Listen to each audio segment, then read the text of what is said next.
کسی شخص پر اس وقت پر بھروسہ نہ کرنا جب تک اسے غصے میں نہ دیکھ لو۔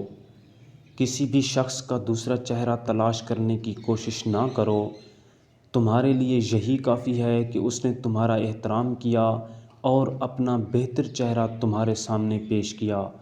جس طرح قرآن کی حفاظت کے لیے غلاف ہوتا ہے، اسی طرح لڑکیوں کی حفاظت کے لیے حجاب ہوتا ہے۔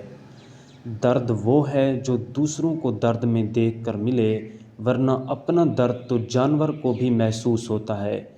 مخلص انسان محفلوں میں نہیں دلوں میں رہا کرتے ہیں۔ قرآن پاک کی خوبصورتی یہ ہے کہ آپ اس کے پیغام کو بدل نہیں سکتے، ہاں مگر وہ آپ کو بدل سکتا ہے۔ ہر سچائی 3 مرحلوں سے گزرتی ہے۔